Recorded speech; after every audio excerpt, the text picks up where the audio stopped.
নামাজের ভিতরে যখন দাঁড়ায় রে মুমিন,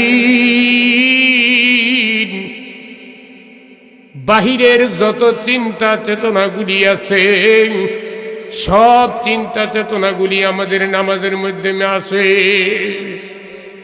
ঠিক না বে ঠিক? নামাজে দাঁড়াইলেই দেখবেন এই কোনটা কোথায় কোন দোকানে টাকা ভুলে বেশি দিয়ে পড়ছেন এটা মনে হয়ে গেছে। বাড়িতে কোন কাজটা অসম্পূর্ণ রয়েছে এটা মনে হয়ে গেছে। বাড়িতে বিবির সাথে একটু তকরাতকরি হয়েছে, নামাজে গেলে বাইশা ওঠে। কথা বলেন ঠিক না বে ঠিক? আল্লাহ রসুল সাল্লাল্লাহু আলাইহি ওয়াসাল্লাম বলেন, বান্দা তোমরা যখন নামাজ পড়বা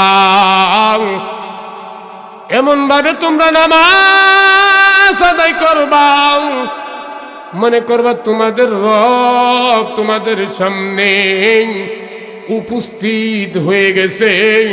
তোমাদের রবের কুদরতি পায়ে তোমরা সিজদা দিতেছো। তুমি রবকে দেখো, রবও তোমাকে দেখে, এমন ভাবে নামাজ পড়ো। এখন আমার আপনার নামাজ কবুল হয় কি হয় না আল্লাহই জানে। কারণ নামাজের দ্বারায় কয় সোজয়া খারো, কয় কি কয় না, নামাজের দ্বারায় কয় আল্লাহু আকবার। ইমাম সাহেব রুকুত গেছে গা, এমনও আল্লাহর বান্দা আছে থুতু ফালাইয়া আবার নামাজের দ্বারায়। কথা বলেন ঠিক না বে ঠিক? সে নামাজ হইব? নামাজের দ্বারাই আরেক দিকে তাকাইয়া থাকে, নামাজ হইব? নামাজের দাঁড়াইয়া খাইতে আছে, ওই যে ভাত খাইছে দুপুরে একটু দাঁতের ভিতরে গিয়ে আটকে রয়েছে, এটা বের হয়েছে, সাবাইতেছে আর কইতেছে রুকুতে গিয়ে সুবহান রাব্বিয়াল আযীম। ফাঁকা দাইটা নিচে পড়ে গেছে গা, বুইরা আঙ্গুল দাবার নিচে নিচে গা, কেউ দেখলে সমস্যা। নামাজ হইব? কথা বলেন নামাজ হবে? নামাজে খাওয়া ও পান করা নামাজ ভঙ্গের কারণ কয়টি? 19টি। এর 1 নম্বরে নামাজে অশুদ্ধ পড়া, নামাজের ভিতরে কথা বলা, নামাজের ভিতরে কোনো লোককে সালাম দেওয়া, সালামের জবাব দেওয়া, আর শব্দ করা, বিনা উজরে কাসির করা, আমলে কাসির করা, বিপদে কি বেদনায় শব্দ করিয়া কাঁদা। ইমাম সাহেব গলাটা পরিষ্কারের লেগা, কারণ ইমাম সাহেব পড়বেন আলহামদুলিল্লাহি রাব্বিল আলামিন। এখন গলার মধ্যে অত একটু কাশ হয়েছে, ইমাম সাহেব বলতেছেন, পিছন থেকে মুসল্লিকে হুজুরে কইছে আমরাও দে। এই যে একটা গলা আজকে শুরু হয়েছে, পুরা মসজিদে একেবারে মিছিলের মতন হইতেছে। কথা বলেন হয় না না হয়? নামাজ হইব? আপনারা খুশি না বেজার? পরিবেশটা সুন্দর না বেসুন্দর? সুন্দর পরিবেশের লোকজন একটু কমই হয়, ঠিক কিনা বলেন? এর কারণ আমাদের দেশ, বিশেষ করে আমাদের সামনে আগামীতে আরো 14-15 বিশ্ব ইজতেমা, আপনারা তো সবাই জানেন তাই না? আমি আজকে আমাদের প্রধান বক্তার কাছে আবেদন করব, আপনারা যারা থাকেন বলবেন আমাদের হুজুরকে আমাদের এই বিশ্ব ইজতেমার জন্য দোয়া করার জন্য। আল্লাহ যেন আমাদের বিশ্ব ইজতেমাকে কবুল করে, বলেন আমিন। যাই হোক, আমি আপনাদের সামনে মহাগ্রন্থ আল কোরআন থেকে একটু আয়াত তালাওয়াত করেছি। বিশ্বনবীর অগণিত অসংখ্য হাদিস থেকে একটু হাদিস পড়েছি। আল্লাহ যদি তৌফিক দান করেন কম সময়ের ভিতরে এই কোরআনের আয়াতের সারমর্মে হাদিসের রেফারেন্সে যে আলোচনাটুকু আছে সেই আলোচনাটুকু আপনাদের সামনে করার চেষ্টা করব। সকলে বলুন আমিন। সর্বপ্রথম আপনাদেরকে সালাম দেই, আসসালামু আলাইকুম ওয়া রাহমাতুল্লাহি ওয়া বারাকাতুহু। আপনারা ভালো আছেন? কেমন ভালো? অনেকে কয় হুজুর মোটামুটি, মিডিয়াম, আসি আর কি, কোনো রকম, আগের মতো নাই। এই যে বিষয়গুলো বেশি সুবিধা না অসুবিধা, এই যে কথাগুলো বলে, এতে আল্লাহ তাআলা ওই বান্দার প্রতি রাগ করেন। কথা বলেন ঠিক না বেঠিক? আমাদেরকে আপনাদেরকে আল্লাহ পৃথিবীতে পাঠাইছেন একটা উদ্দেশ্য নিয়ে, ঠিক কিনা বলেন? আমি যে আয়াত আপনাদের সামনে তালাওয়াত করেছি, এই আয়াত 16 নম্বর সূরা, 16 নম্বর পারা, সূরাতুল কাফের 110 নম্বর আয়াত তালাওয়াত করেছি। আল্লাহ বলেন, ইন্নাল্লাযীনা আমানু ওয়া আমিলুস সলিহাত। একটু করে বলি, আল্লাহ বলেন ইন্নাল্লাযীনা আমানু ওয়া আমিলুস সলিহাত, নিশ্চয়ই তোমরা যারা ঈমান আনয়ন করেছো। সুবহানাল্লাহ বলেন।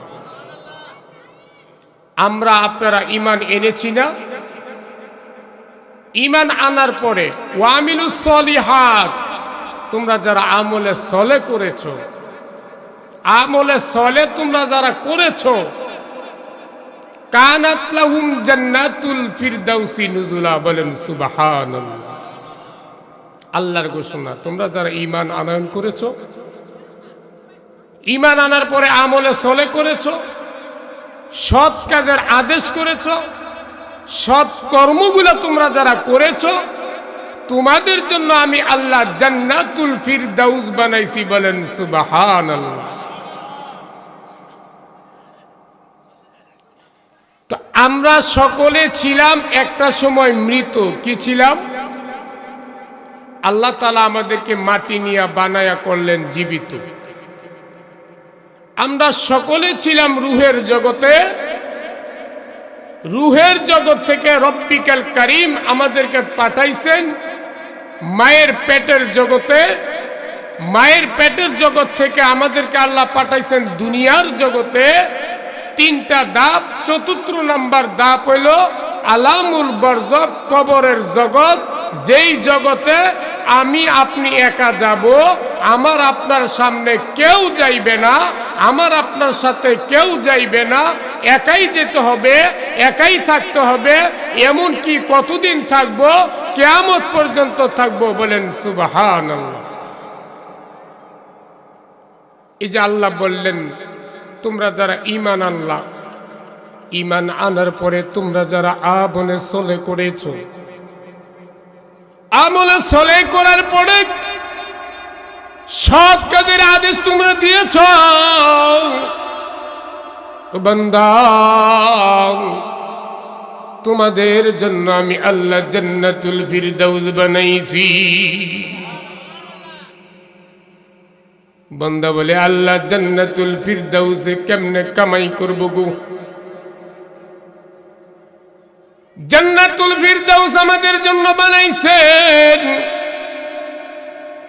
পরের আয়াতে আল্লাহ বলেন খালিদিনা ফিহা লা ইয়াবগুনা আনহা হিওয়ালা। আল্লাহ বলেন যখন জান্নাতুল ফিরদাউসে যাবা, তোমাদেরকে জান্নাতুল ফিরদাউসের মেহমান বানাইয়া দিব। মেহমান যখন বানাইয়া দিব, ওই জান্নাতুল ফিরদাউসের ভিতরে তোমাদের কোনো পায়খানা নাই, তোমাদের কোনো প্রস্রাব নাই, তোমাদের কোনো ইবাদত নাই, তোমাদের কোনো বন্দিগি নাই, তোমাদের গোলামি নাই। যত জীবন মনে চায় থাকবা, ওই জান্নাতের ভিতরে তোমরা ঘুরবা, তোমরা জান্নাতের মেহমান হয়ে যাইবা। মেহমান শব্দ যখন আল্লাহ ব্যবহার করেছেন, মুফাসসিরে কেরাম এই মেহমান শব্দটার নিয়ে গবেষণা করে কয়েকটা ব্যাখ্যা করেছেন। এর একটা ব্যাখ্যা আমি আপনাদের সামনে আজকে তুলে ধরব। মেহমান যারা আপনাদের বাড়িতে আসে তারা থাকে না, চলে যায়। কথা কিন্তু আপনাদেরও বলতে হবে। মেহমান মানেই চলে যাওয়া, তাই না? মেহমান অর্থ কি? আসবে, বেড়াবে, চলে যাবে। আর যেই মেহমান আইসা যায় না, মাসের পর মাস থাকে, বছরের পর বছর থাকে, ওই মেহমানকে মেহমান বলা হয় না, ওই মেহমানকে বলা হয় ঘর জামাই। ঠিক কিনা বলে? বলতে পারেন হুজুর আমরা তো সবাই ঘর জামাই। এটাও সত্য, আমরা সবাই পৃথিবীর ঘর জামাই। একদিন না একদিন আমাদের এই দুনিয়া ছেড়ে আমাদের কবরের জগতে যাইতে হবে। ঠিক কিনা বলেন? মুফাসসিরে কেরাম বলেন মেহমান যে আল্লাহ বলল, তাহলে কি আমাদেরকে জান্নাতুল ফিরদাউসের ভিতরে ঢুকে বের করে দিবেন? এরকম লাগে না? কথা বলেন। মুফাসসিরে কেরাম বলেন যে না, ব্যাখ্যাটা এইভাবে দিয়েছেন। আমি আমার দিয়ে আপনাদেরকে একটা এক্সাম্পল দিই, অন্য কাউকে বুঝাইলে হয়তো বা মনে করবেন যে হুজুররা আমার এই টার্গেট করে কথাটা বলছে। আজকে 2 দিন ব্যাপী তাফসিরুল কোরআন মাহফিলের আমি আপনাদের কি মেহমান? আমি কি থাকবো? চলে যাব? আমাকে ওয়াজের পরে নামাজের পরে একটা মেহমানদারি আপনারা করাবেন, ঠিক কিনা বলেন? ওই মেহমানদারি করণের সময় সর্বপ্রথম আমার সামনে আইসে কিন্তু একটা সলাতের প্লেট দেওয়া হবে। কথা বলেন ঠিক না বেঠিক? বিয়ে বাড়িতে গেলে আগে একবারে এক বুল সলাতে এনে দিব, আগে গাজর শসা খাইয়া কমাই লোক তুই গোস্ত কম খাইব, ঠিক না বেঠিক? তো মনে করেন আমি আজকের সলাত, আপনাদের মুরগি গরু এর মধ্যে ভুনা বড় বড় মাছের মাথা, এগুলি তো বড় দ্বিতীয় বক্তা প্রধান বক্তা, আমি সলাত ছোট মানুষ, সলাত নিয়েই কথা বলবো ইনশাআল্লাহ। এখন আমাকে মেহমানদারি করার জন্য আমার জন্য আজকে আপনারা কিছু না কিছু ব্যবস্থা করেছেন যে হুজুরদেরকে খাওয়াইবো, কমসে কম একটু গরুর ব্যবস্থা করি, একটু মুরগির ব্যবস্থা করি, একটু চিংড়ি মাছ বড় বড় কিংবা একটু বড় মাছের পিস, এগুলি ছাড়া আবার হুজুররা খায় না, ঠিক না বেঠিক? তাই মেহমান হিসাবে আমাকে খাওয়াবেন। এখন আপনার বাড়িতে যাকে কামের লোকের জন্য কাজের জন্য নেন তারে বলা হয় কামলা। এই কামের লোকটা আসবে আপনার বাড়িতে 9টা থেকে 4টা কাজ করবে, বিনিময়ে সে 700 টাকা হাজিরা পাবে। পাশাপাশি দুপুরে তাকে লাঞ্চ করাবেন, দুপুরে তাকে খাওয়াবেন। তাহলে ওই লোকটাকে আপনারা খাবার কি গরুর গোস্ত 700 টাকা কেজি আইন না মুরগি পোলাও ভুনা খাওয়াবেন, না আপনাদের ঘরে যেই খাবার আছে ওই খাবারটাই খাওয়াবেন? বলেন, কথা বলেন ঠিক না বেঠিক? যেই খাবার আপনারা দুপুরে খাবেন ওই খাবারটাই কিন্তু আপনার এই কামলারে খাওয়াবেন, ঠিক না বেঠিক? কারণ যেহেতু সে আপনার বাড়ির কাজের লোক, আর আপনার বাড়িতে মেয়ের জামাই আসছে, সে কিন্তু আপনার বাড়ি মেহমান। খাবার যদি কোনো কারণে একটু এদিক সেদিক হয় তাহলে অথবা আপনার মেয়ে কি গিয়ে বলবে যে গেছিলাম তো হ্যাঁ আর যাব না, আর যাব না তোর বাড়ি, তোমাদের বাড়ি। বা অনেক সময় খাবার দাবার নিয়ে আউট হয়ে যায়, ঠিক কিনা বেঠিক? মুফাসসিরে কেরাম বলেন, পৃথিবীর মানব জাতি তোমরা মনোযোগ দিয়া ভালো করে শুনে রাখো, মেহমানদেরকে তোমরা যত রকমের খাবার খাওয়াও, তোমার বাড়িতে তোমার মেয়ের জামাই আসলে যে কোন কয়েকটা আইটেমের খাবার খাওয়াও, সে মেহমান তোমার বাড়িতে খানা খেয়ে চলে যাবে। কামলা তোমার বাড়ির কাজের লোক, সে তোমার বাড়ির দাসী, তোমার বাড়ির চাকর। এ চাকর কিন্তু খেয়ে যাবে না, আজকে কাম করবে, আগামীকালকেও কাজ করবে, পরের দিনও কাজ করবে। এই জন্য খাবার ওই চাকরের খাবার, ওই কামলার খাবার আর মেহমানের খাবার কিন্তু এক না। মেহমানের খাবার আর ওই কামলার খাবার কিন্তু এক না। এই জন্য আল্লাহ তাআলা মেহমান শব্দটা এই জন্য ব্যবহার করেছেন যে তোমরা যারা ঈমান আনার পরে আমলে সলে করবা, সৎ কাজের আদেশ করবা, তোমাদের জন্য আমি আল্লাহ জান্নাতুল ফিরদাউস বানাইছি, যেই জান্নাতের ভিতরে ঢুকার পরে শুরু আছে শেষ নাই। ওইখানে ইবাদত নাই, গোলামি নাই, ইবাদত নাই, বন্দিগি নাই, পায়খানা নাই, প্রস্রাব নাই। ওইখানে যেমনে ইচ্ছা সেইভাবে থাকবা। রব্বিকাল কারীম তোমাদেরকে প্রতি ওয়াক্তে 70,000 আইটেমের খাবার দিবেন। বলেন সুবহানাল্লাহ। কয় হাজার আইটেমের খাবার দিবেন? আমার কথা না বাবা, কিতাবের কথা।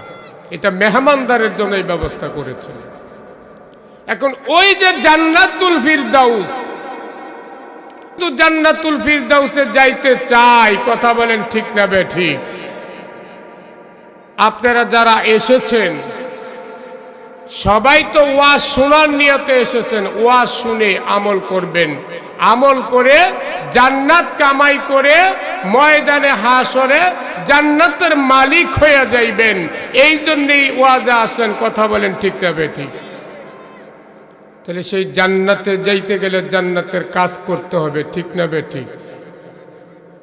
আল্লাহ রসুল সাল্লাল্লাহু আলাইহি ওয়াসাল্লাম, আমি যে আয়াত বলেছি আয়াতের অর্থটা আপনাদেরকে শোনাইলাম, একটু ব্যাখ্যা শোনাইলাম, পুরোপুরি না। সরকারে দু আলম জনাব রাসূলুল্লাহ সাল্লাল্লাহু আলাইহি ওয়াসাল্লাম বলেন, মিফতাহুল জান্নাতিস সালাহ। নামাজ কিসের চাবি বাবা? জান্নাতের চাবি। আরেক হাদিসে বলেন, আউয়ালু মা ইউহাসাবু বিহিল আবদু ইয়াউমাল কিয়ামাতিস সালাহ। কিয়ামতের দিন সর্বপ্রথম বান্দার নামাজের হিসাব লওয়া হইবে। বলেন সুবহানাল্লাহ। তার দুইটা হাদিসের অর্থ আপনাদেরকে শোনাইলাম। আর জান্নাতে যাইতে গেলে আপনারা বলেছেন যে নামাজের চাবি হইল, বেহেশতের চাবি হইল কি? নামাজ। এই নামাজ পইরা না পইরা? 4 ওয়াক্ত পড়বেন, ফজরের সময় 3 মাথা একখানো করে ঘুমায়া, ঠিক না বে ঠিক? প্রচন্ড শীত, ফজরের নামাজ কে কে পড়েন? আজকে কে কে ফজরের নামাজ পড়েছেন? আর তোলেন দেখি। মাশাআল্লাহ, আল্লাহ কবুল করুক, আমিন। নামাজিও না আমাদের দেশে অভাব নাই, ঠিক না বে ঠিক? হুজুর আমারে ফোনে কইছে, হুজুর নামাজের বিষয় নিয়ে আলোচনা করবেন। আমি বললাম যে হুজুর আমি তো একটা বিষয় নিয়ে আলোচনা করতাম, তো আপনি যেহেতু বলছেন ঠিক আছে আমি নামাজ নিয়ে কথা বলবো। 5 ওয়াক্ত নামাজ আপনারা পড়েন তো ইনশাআল্লাহ? 5 ওয়াক্ত নামাজে কয় রাকাত ফরজ? আজকে ওয়াজ আপনারা করবেন, আমি শুনবো, আমি করবো, আপনারা শুনবেন। ওয়াজ তো করবো প্রধান বক্তা, দ্বিতীয় বক্তা। আমি আপনাদের পার্শ্ববর্তী এলাকার ছেলে, অত বড় বক্তা না, ছোট মানুষ, এলেম কালাম নাই, একটু সলা পরামর্শ করব, কিছু নিজেও জানবো, আপনারাও জানবেন। যদিও যেইগুলি আপনারা সবসময় করতেছি, এই বিষয় নিয়ে আমরা কথা বলবো ইনশাআল্লাহ। তাহলে 17 রাকাত নামাজ ফরজ। কয় রাকাত? 17 রাকাত। আমি আপনাদেরকে আজকে রেফারেন্সটা দিয়ে যাব। এই 17 রাকাত নামাজ যদি আল্লাহর কোনো বান্দা এবং বান্দি পড়েন, এই 17 রাকাত নামাজের ভিতরে জান্নাত, এই 17 রাকাত নামাজের ভিতরে জাহান্নাম। আল্লাহ বলেন, বন্ধু রহমাতুল্লিল আলামিন, আপনি আপনার উম্মতকে জানিয়ে দিবেন, যদি পৃথিবীর মধ্যে আমার বান্দারা 5 ওয়াক্ত নামাজ, এই 17 রাকাত নামাজ জামাতের সহিত পড়ে, তাহলে তাদের জন্য আমি জাহান্নামের দরজাটি বন্ধ করে দিব, জান্নাতের দরজাগুলি আমি ওপেন করে দিব। বলেন সুবহানাল্লাহ। এই নামাজের মাধ্যমে জান্নাত, নামাজের মাধ্যমেই জাহান্নাম। এই আলোচনাটুকু আমি আজকে করেই আমার আলোচনা আজকে শেষ করে দিব। যেহেতু 7:15 জামাত, 30 মিনিট সময় আছে। এর আগে আপনাদেরকে একটু আলোচনা শোনাইব, সেটা হলো ওই যে জান্নাতুল ফিরদাউস। এই জান্নাতুল ফিরদাউস ব্যাপারে আপনাদের সাথে একটু কথা বলবো। জান্নাতুল ফিরদাউস, এই দেশের যত উলামায়ে কেরাম আছেন, আপনাদের বাড়িতে যখন মিলাদের জন্য দাওয়াত করেন, হুজুর আমাদের বাড়িতে মিলাদ, আমার আব্বার মৃত্যুবার্ষিকী, আমার আম্মার মৃত্যুবার্ষিকী, আমার দাদার মৃত্যুবার্ষিকী, একটু দোয়া করেন। হুজুর আইসা মহাগ্রন্থ আল কোরআন থেকে তালাওয়াত করে তারপরে আল্লাহ তাআলার কাছে দোয়া করে, আল্লাহ এই বাড়ির মালিককে জান্নাতুল ফিরদাউস বানাইয়া দাও, মরহুমে মুখ সাহেবকে জান্নাতুল ফিরদাউসের জন্য কবুল করে লও গো আল্লাহ। এই দোয়া করে কি করে না? সবাই কিন্তু জান্নাতুল ফিরদাউসের দোয়াই করে, আশাও করে। আপনারা করেন তো ইনশাআল্লাহ? যাইলো ভালোটার জামু, দুর্বলটার গিয়া লাভ নেই। তো জিবরাইল আলাইহিস সালাতু ওয়াস সালাম একদিন আল্লাহর নবী সরকারে দু আলম আহমদ মুস্তাফা, মোহাম্মদ মুস্তাফা সরকারে দু আলম জনাব রাসূলুল্লাহ সাল্লাল্লাহু আলাইহি ওয়াসাল্লাম বলেন, ওগো নবীজি, আমি আল্লাহ তাআলাকে একদিন বললাম, আল্লাহ তুমি যে জান্নাতুল ফিরদাউস বানাইলা, জান্নাতুল ফিরদাউসটা আমারে দেখার জন্য যদি একটু অনুমতি দিতা, তাহলে আমি জান্নাতুল ফিরদাউসটা একটু ঘুরে দেখতাম। বলেন সুবহানাল্লাহ। ঘটনাটা আল্লাহর নবীর সাথে জিবরাইল আলাইহিস সালাতু ওয়াস সালাম বলেন। আল্লাহ বলে, যাও জিবরাইল জান্নাতুল ফিরদাউস ঘুরে দেখে আসো। এই আলোচনার নসিহত জিবরাইল আলাইহিস সালাতু ওয়াস সালাম আমার আপনার নবীর সাথে বলতেছেন। তো জিবরাইল আলাইহিস সালাতু ওয়াস সালাম আল্লাহর নবীর সাথে বলতেছেন, ওগো নবীজি, আল্লাহ আমাকে অনুমতি দিয়েছেন, আমি জান্নাতুল ফিরদাউসের ভিতরে ঢুকলাম। জিবরাইল আলাইহিস সালাতু ওয়াস সালামকে রব্বিকাল কারীম 600 নূরের পাখা দিয়েছেন। কয়শো পাখা? কয়শো? 600 পাখা দিয়েছেন। আল্লাহর নবী বলেন, এই পাখাগুলি জিবরাইল আলাইহিস সালাতু ওয়াস সালাম যদি পৃথিবীতে একবার উত্তোলন করে, তাহলে গোটা পৃথিবীটা জিবরাইল আলাইহিস সালাতু ওয়াস সালামের এই পাখার ভিতরে চলে যাবে, একটা সুই দোকানের কোনো জায়গা থাকবে না। বলেন সুবহানাল্লাহ। এই পাখা একবার উত্তোলন করতে, উদয়ন করতে আর চিমাইতে জিবরাইল আলাইহিস সালাতু ওয়াস সালামের যে স্পিড হয়, ওই স্পিড দিয়া 500 বছরের রাস্তা যাইতে পারে। বলেন সুবহানাল্লাহ। তাহলে সেই জিবরাইলের শক্তি আল্লাহ কত দান করেছেন। বলো গো নবীজি,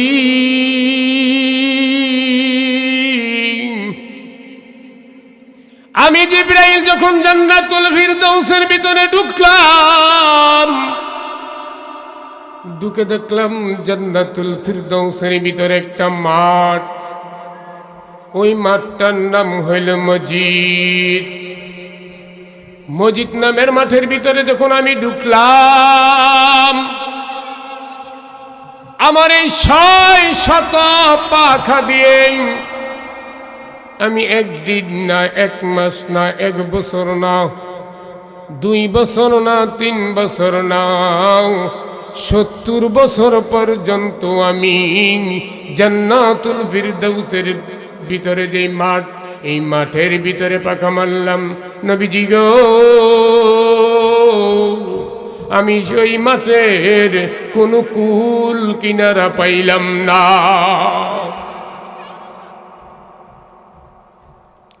জিবরাইল আলাইহিস সালাতু ওয়াস সালাম বলেন, নবীজি গো,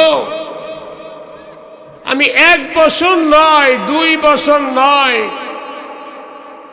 আমার এই পাখাগুলি ধারাবাহিকভাবে আমি মারতে মারতে একাধারে 70 বছর পর্যন্ত ওই মসজিদ নামের মাঠের ভিতরে আমি মারলাম পাখা, কিন্তু এই মাঠের কোনো কুল কিনারা পাইলাম না। জোরে বলেন সুবহানাল্লাহ।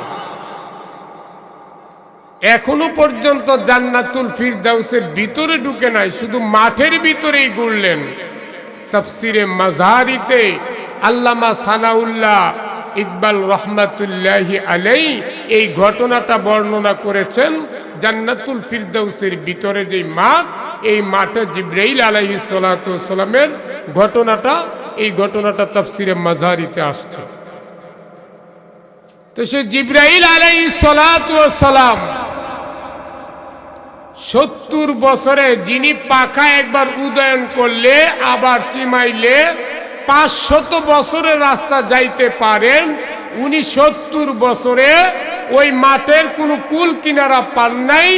আর ওই জান্নাতুল ফিরদাউসের মালিক আল্লাহ ওয়াদা করেছেন এই পৃথিবীর মুসলমানদেরকে দিবেন। বলেন সুবহানাল্লাহ।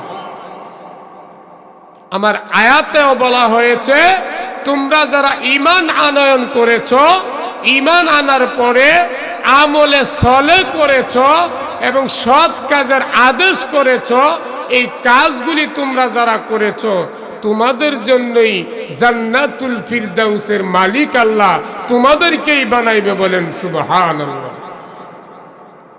এখন আসেন, জান্নাতুল ফিরদাউসে যাইতে গেলে 1 নম্বরে আমাদের দরকার কি? ঈমান। কি? ঈমান। ঈমান মজবুত থাকতে হবে।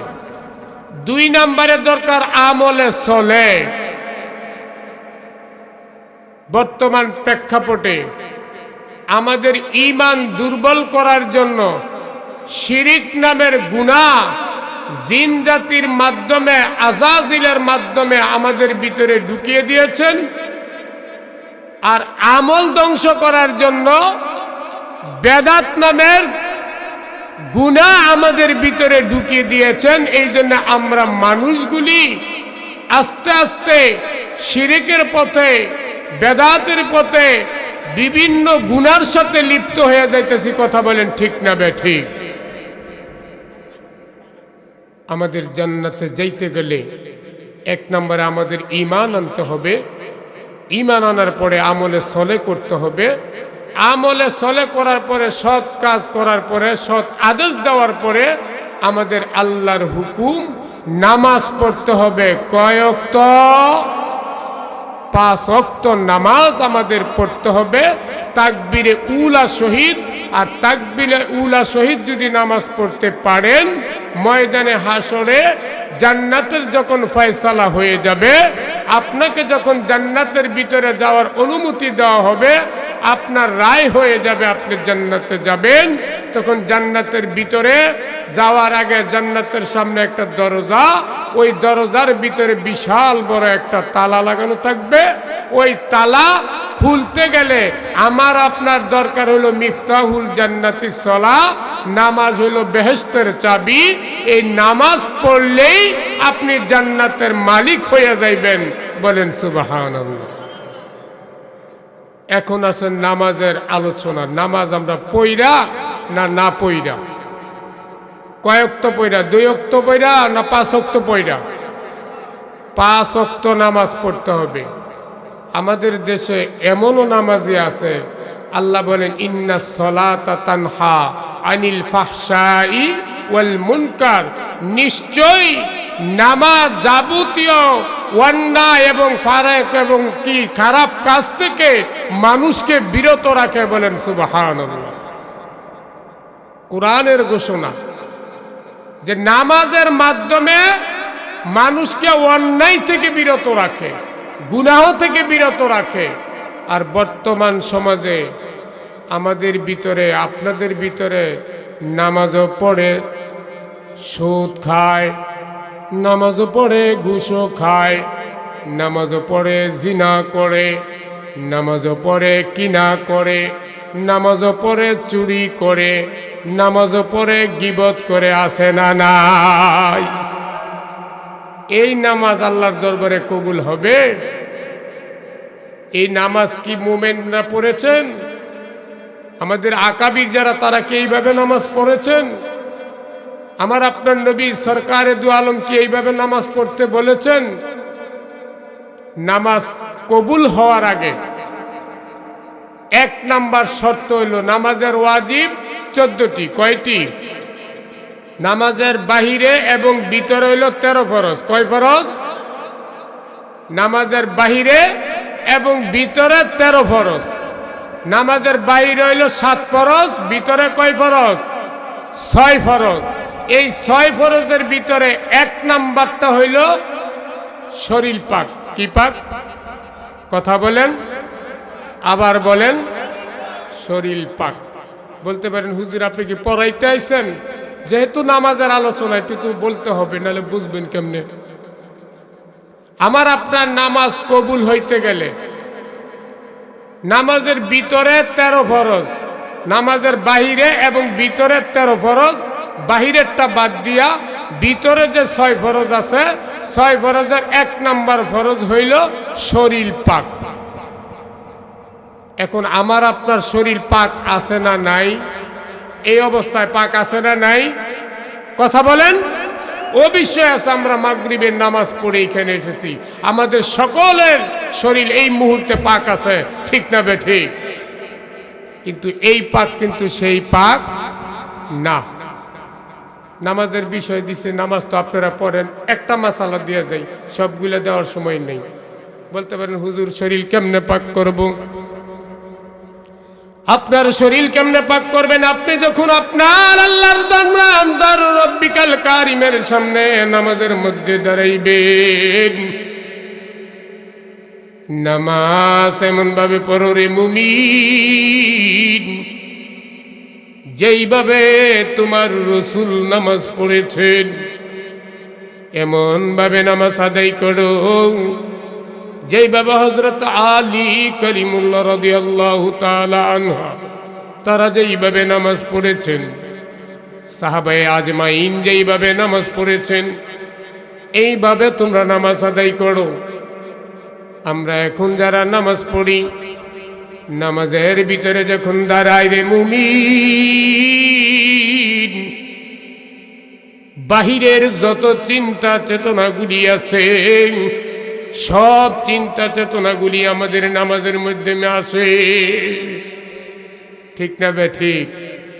নামাজের দাঁড়াইলেই দেখবেন এই কোনটা কোথায় কোন দোকানে টাকা ভুলে বেশি দিয়ে পড়ছেন এটা মনে হয়ে গেছে, বাড়িতে কোন কাজটা অসম্পূর্ণ রয়েছে এটা মনে হয়ে গেছে, বাড়িতে বিবির সাথে একটু তকটাতকি রয়েছে, নামাজে গেলে বাইশা ওঠে। কথা বলেন ঠিক না বে ঠিক? আল্লাহ রসুল সাল্লাল্লাহু আলাইহি ওয়াসাল্লাম বলেন, বান্দা তোমরা যখন নামাজ পড়বা এমন ভাবে তোমরা নামাজ আদায় করবা মনে করবা তোমাদের রব তোমাদের সামনে উপস্থিত হয়ে গেছে, তোমাদের রবের কুদরতি পায়ে তোমরা সিজদা দিতেছো। তুমি রবকে দেখো, রবও তোমাকে দেখে, এমন ভাবে নামাজ পড়ো। এখন আমার আপনার নামাজ কবুল হয় কি হয় না আল্লাহই জানে, কারণ নামাজের দ্বারা কয় সোজা খারো, কয় কি কয় না, নামাজের দ্বারা আল্লাহু আকবার, ইমাম সাহেব রুকুত গেছে গা, এমনও আল্লাহর বান্দা আছে থুতু ফালাইয়া আবার নামাজের দ্বারায়। কথা বলেন ঠিক না বে ঠিক? সে নামাজ হইব, নামাজের দ্বারাই আরেক দিকে তাকাইয়া থাকে, নামাজ হইব? নামাজের দাঁড়াইয়া খাইতে আছে, ওই যে ভাত খাইছে দুপুরে একটু দাঁতের ভিতরে গিয়ে আটকে রয়েছে, এটা বের হয়েছে, চাবাইতেছে আর কইতেছে রুকুতে গিয়ে সুবহান রাব্বিয়াল আযীম, ফাঁকা দেয় এটা নিচে পড়ে গেছে গা, বুইরা আঙ্গুল দাবার নিচে গা, কেউ দেখলে সমস্যা। নামাজ হইব? কথা বলেন নামাজ হবে? নামাজে খাওয়া ও পান করা, নামাজ ভঙ্গের কারণ কয়টি? 19টি। এর 1 নম্বরে নামাজে অশুদ্ধ পড়া, নামাজের ভিতরে কথা বলা, নামাজের ভিতরে কোনো লোককে সালাম দেওয়া, সালামের জবাব দেওয়া, আর শব্দ করা, বিনা উজরে কাসির করা, আমলে কাসির করা, বিপদে কি বেদনায় শব্দ করিয়া কাঁদা।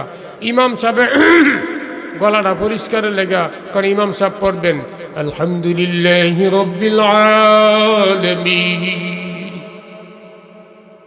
এখন গলার মধ্যে অত একটু কাশ হয়েছে, ইমাম সাহেব বলতেছেন, পিছন থেকে মুসল্লিকে হুজুরে কইছে আমরাও দে। এই যে একটা গলা আজকে শুরু হয়েছে, পুরা মসজিদে একেবারে মিছিলের মতন হইতেছে। কথা বলেন হয় না না হয়? নামাজ হইব? আপনি তো নামাজ ভেঙে গেছেন। খাওয়া ও পান করা, ওই গোস্ত হয়েছে এটা খাইতেছেন, আবার নামাজও পড়তেছেন, নামাজ হবে? এই জন্যে নামাজ পড়ার আগে নামাজের মাসলাম মাসাইলগুলা ইমাম সাহেবের কাছ থেকে ভালো করে জানতে হবে, শিখতে হবে, বুঝতে হবে। শিকার পরে, বুঝার পরে তারপরে আমার আপনার নামাজের দাঁড়াইতে হবে। আমি যেই কথাটা বলেছিলাম, একজন আল্লাহর অলির বিবরণ দিব যে ইনি কিভাবে নামাজ পড়েছেন। আপনারা তো খাজা মঈনুদ্দিন চিশতি আজমেরি রহমাতুল্লাহি আলার নাম শুনেছেন। কথা বলেন ঠিক না বেঠিক?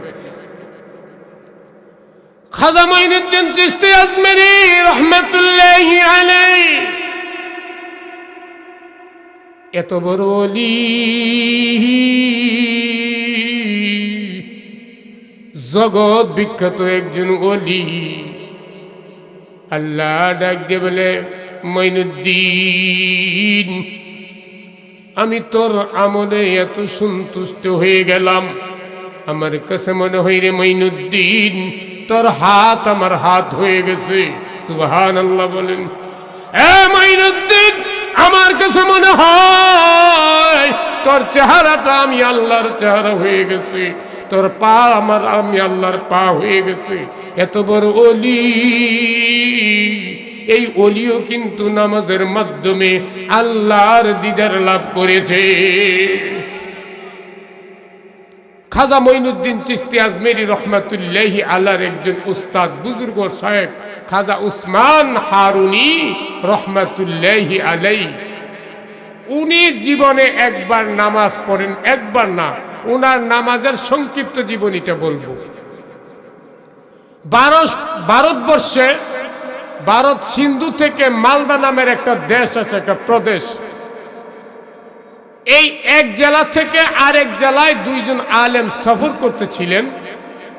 কিছু দূর যাওয়ার পরে একটা শাল বাগানের ভিতর দিয়ে যাচ্ছিলেন, আসরের নামাজের আজান হয়ে গেছে। আলেম দুইজন চিন্তা করতেছেন যে এখন তো আজান হয়ে গেছে, নামাজ পড়ার দরকার, তো আমরা দুইজনও জামাত পড়লে সওয়াব হবে, যদি তিনজন হয় তাহলে জামাতটা পরিপূর্ণ হবে। কথা বলেন ঠিক না বেঠিক? এখন অপেক্ষা করতেছেন যে যদি আরেকজন হয় তাহলে তিনজনে মিলে আমরা নামাজটা পড়ব। দুইজন আলেম তাকায় দেখেন জঙ্গলের ভিতর থেকে একজন মুরব্বী, তার পরনে একটা জুব্বা, তার থুতার ভিতরে দাড়িগুলি সাদা হয়ে গেছে রে মুমিন। একটা লাকড়ির বোঝা মাথায় নিয়ে একটা লাঠি তার হাতের ভিতরে, এই লাঠি দিয়ে টপ টপ করে হাঁটতেছেন। বয়স প্রায় 90 থেকে 95 বছর বয়স। সুবহানাল্লাহ বলেন। আলেম দুইজন ওই মুরব্বীর কাছে গিয়ে বলেন, মুরব্বী, আপনাকে তো মনে হয় মুসলমানের মতো দেখা যায়। এ মুরব্বী, আসরের রক্ত হয়ে গেছে, চলেন আমরা নামাজ আদায় করি। মুরব্বী বলেন, হ্যাঁ বাবা, হ চলো, আমিও নামাজটা পড়ি নেই, নামাজটা পড়ে নিব।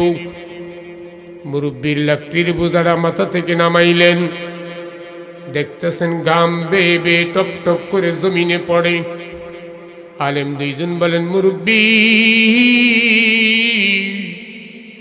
আপনার তো শরীর থেকে গাম ছুটে গেছে, আপনার মনে হয় অজু নয়, একটু অজু করে আসেন। মুরব্বী ডাক দিয়ে বলে, বাবা রে, তোমাদের দুইজনকে তো আলেমের মতো দেখা যায় রে বাবা, তোমরা তো নায়েবে রাসূল, তোমরা তো বড় আলেম। আমার তো অজু এখনো পর্যন্ত আছে। আমি উসমান হারুনি, আজকে পর্যন্ত আমার জীবদ্দশায় আমি বিনা অজুতে কখনো রাস্তা, আমার বুঝে আসে না একজন মানুষ অজু ছাড়া অপবিত্র অবস্থায় কেমনে থাকে। আমার 95 বছর বয়স হয়ে গেছে, আমি এখনো পর্যন্ত 24 ঘন্টা পবিত্র এবং অজুর সহিত থাকি। 90 বছর বয়স, 24 ঘন্টা অজুর সহিত থাকে, এই লোক সাধারণ কোন লোক নয়। তাহলে ওনার সাথে তো আমাদের তক্রও চলে না। বলতেছে, মুরব্বী চলেন আমরা জামাতের সহিত নামাজটা আদায় করিনি। এখন তিনজনের জামাত পড়লি, একজন ইমাম, দুইজন মুক্তাদি। কথা বলেন ঠিক না বেঠিক? তিনজনে মিলে জামাত পড়বে, দুইজনের ভিতরে একজন একামত দিবেন, আর একজন ইমাম হবেন, তিনজনের জামাত পড়বেন। এখন আলেম দুইজন বলতেছেন, মুরব্বী আপনি নামাজ পড়ান।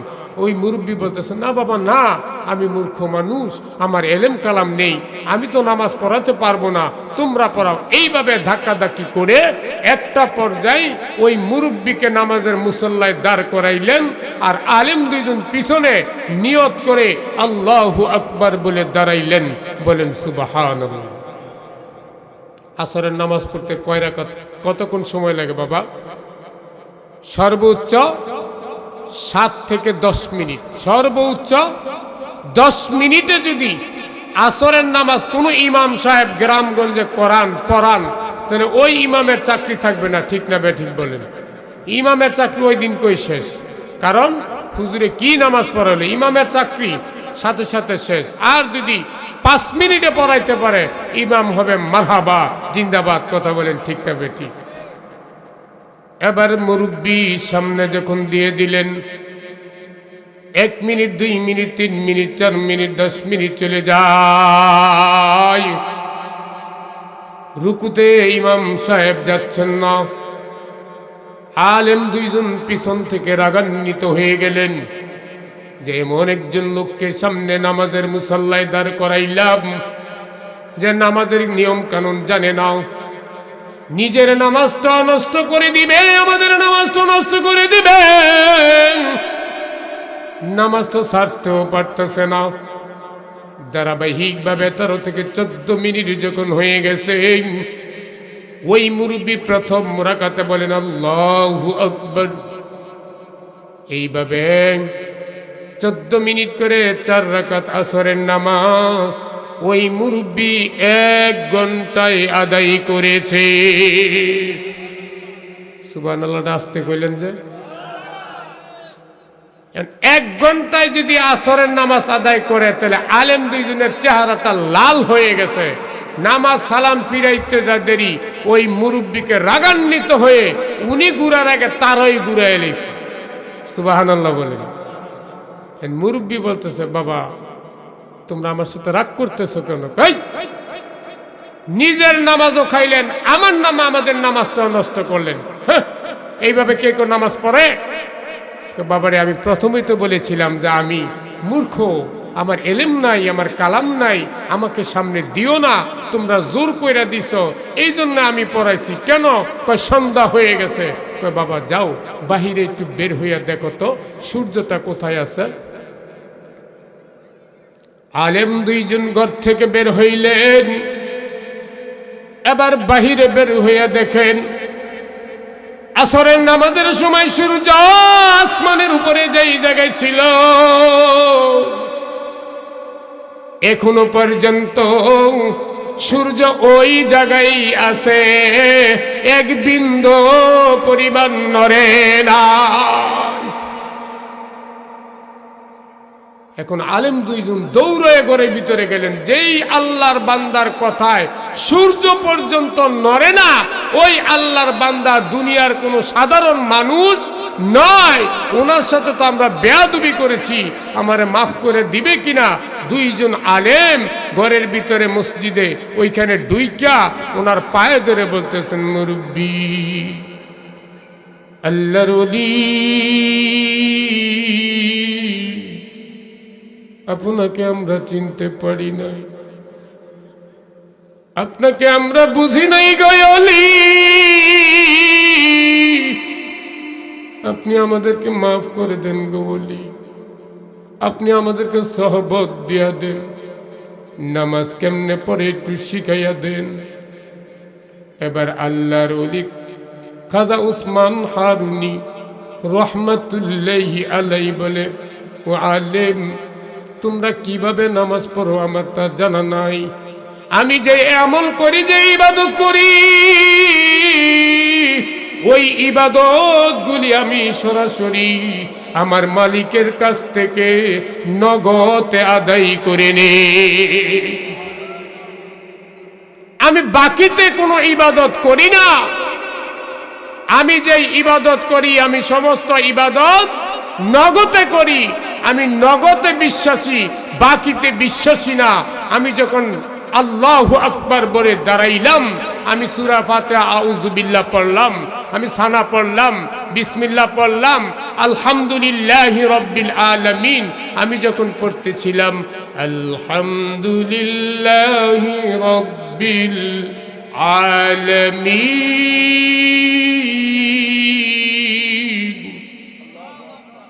আমি যখন পড়তেছিলাম দেখলাম মাওলায়ে কারীম আমার সাথে কথা বলে না। এইভাবে আমি একবার না, দুইবার না, 1 মিনিট না, 13 মিনিট না, 14 মিনিট পর্যন্ত শুধু আলহামদুলিল্লাহি রাব্বিল আলামিন এই আয়াত তেলাওয়াত করতেছিলাম। 14 মিনিটের মাথায় আমার মালিক আমাকে ডাক দিয়ে বলে, গোলাম, ওরে গোলাম, তুই কার প্রশংসা করো?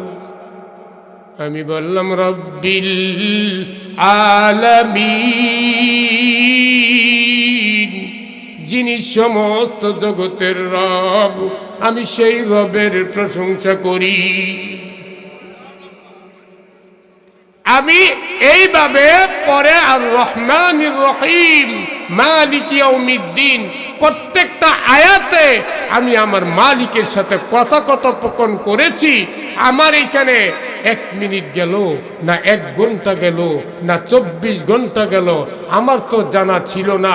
আমি তো আমার মালিকের দরবারে দাঁড়াইছি, আমার মালিকের, আমার মাবুদের, আমার রহমাতুল্লিল আলামিনের দরবারে দাঁড়াইছি। এই জন্য আমি কথা বলতে বলতে ভুলে গেছিলাম যে আমার সময় কোন দিকে গেছে।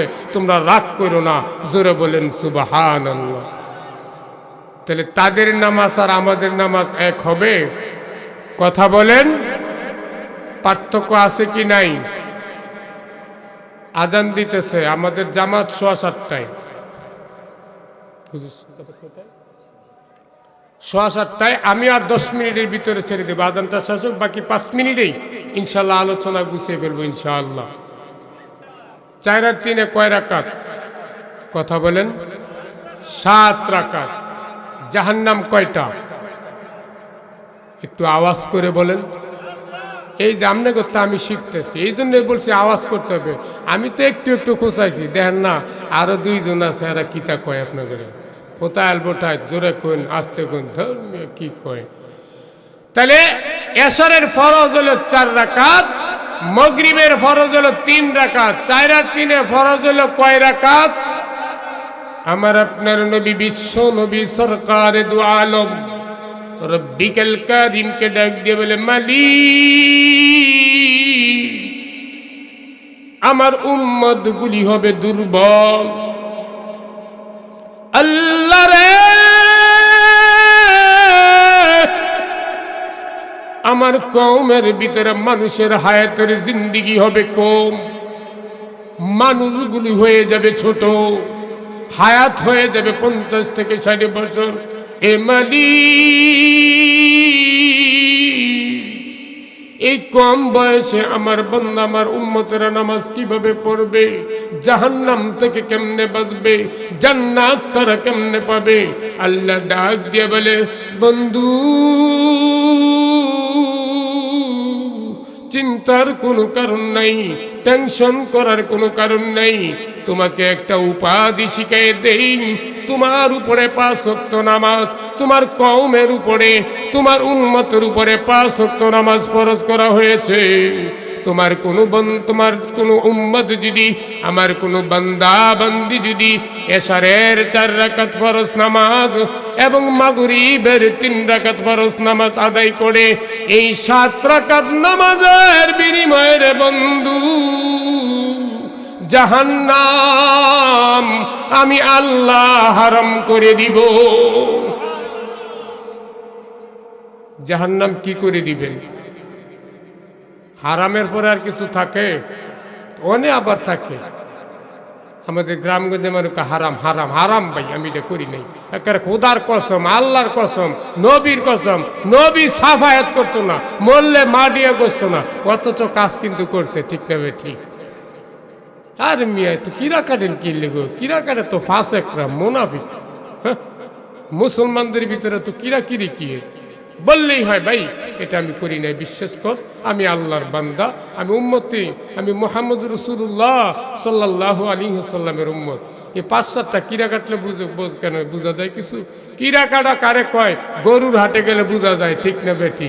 হাই হাই হাই, 99টা কয়, 100 কথা বলে একটা সত্য, 99টাই কি মিথ্যা। এই চলতেছে আমাদের সমাজে।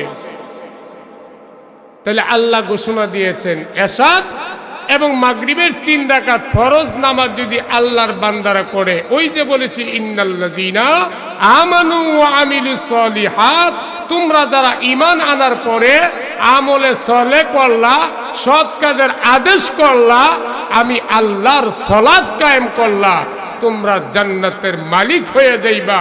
আর এই 7 রাকাত নামাজ পড়লে জাহান্নাম তোমাদের জন্য আমি আল্লাহ চিরজীবনের জন্য হারাম করে দিব। বলেন সুবহানাল্লাহ। এখন বাকি আছে জোহরের ফরজ কয় রাকাত? আসরের ফরজ কয় রাকাত? 4 আর 4 কত? 8 রাকাত। নামাজ পইরা না পইরা না, হুজুর 2 ওয়াক্ত একবারে কাজা করে এলাম, হেই আবার হইতো না, কিন্তু বুঝেননি কাজারও কিন্তু সাজা আছে, বিনা ওজরে বিনা কারণে যদি 1 ওয়াক্ত নামাজ কাজা করে তাহলে কয় কোটি? 2 কোটি 88 লক্ষ বছর জাহান্নামের আগুনে আমাকে আপনাকে পোড়াবে রে ভাই।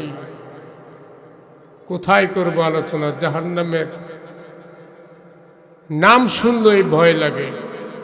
আর আমি আর আপনার জিন্দিগিতে কত নামাজ কাজা দিয়েছি, আল্লাহ মাফ করুক। আমার আপনার জিন্দিগিতে কত জুমার নামাজ ছুটে গেছে, আল্লাহ মাফ করুক। আল্লাহ জানে আমাদের হিসাব। আমরা তো এমনিই জাহান্নামী, বিনা টিকেটে জাহান্নামে যাইতে হবে। কথা বলেন ঠিক না বেটি? আল্লাহর নবী বিশ্ব নবী বলেন, উম্মাহ আসরের 4 রাকাত ফরজ তোমরা পড়বা, জোহরের 4 রাকাত ফরজ যদি তোমরা পড়ো, এই 8 রাকাত ফরজের কারণে আল্লাহ আমাকে ওয়াদা করেছেন, আল্লাহ আমাকে ওয়াদা দিয়েছে রে উম্মত, জান্নাতের 8টা দরজা তোমাদের জন্য ওপেন করে দিবে। 8 রাকাত নামাজ যদি আপনারা আমরা পড়ি, 7 রাকাত দিয়ে জাহান্নাম হারাম করে দিবেন, 8 রাকাত দিয়ে জান্নাতের 8টা দরজা দিয়ে 8টা দরজা আমাদের জন্য খুলে দিবেন। বড় বলে জোরে বলেন সুবহানাল্লাহ। তাহলে নামাজ পড়বেন তো ইনশাআল্লাহ? 5 ওয়াক্ত পড়বেন তো? কাজাতিব করবেন না তো? বিনা উজুরও করবেন না তো? ফজরের সময় আকারে কম্বল না দিয়া হইয়া থাকবেন, উঠতে দেখবেন 8টা বাজে, পরের দিন পড়বেন নাকি কইন এরকম?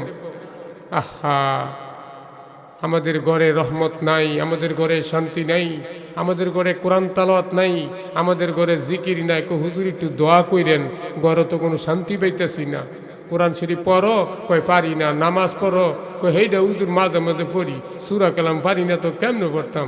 জিকির, কয় হুজুর জিকির তো কত রকমের, কোনটা করতাম? এরপরে মাঝে মাঝে হেবি যাই, হেবি গিয়া যেমনি ইচ্ছে গাছ উঠতে হুজুর করি, তত রহমত আইবই। ঠিক না বে ঠিক?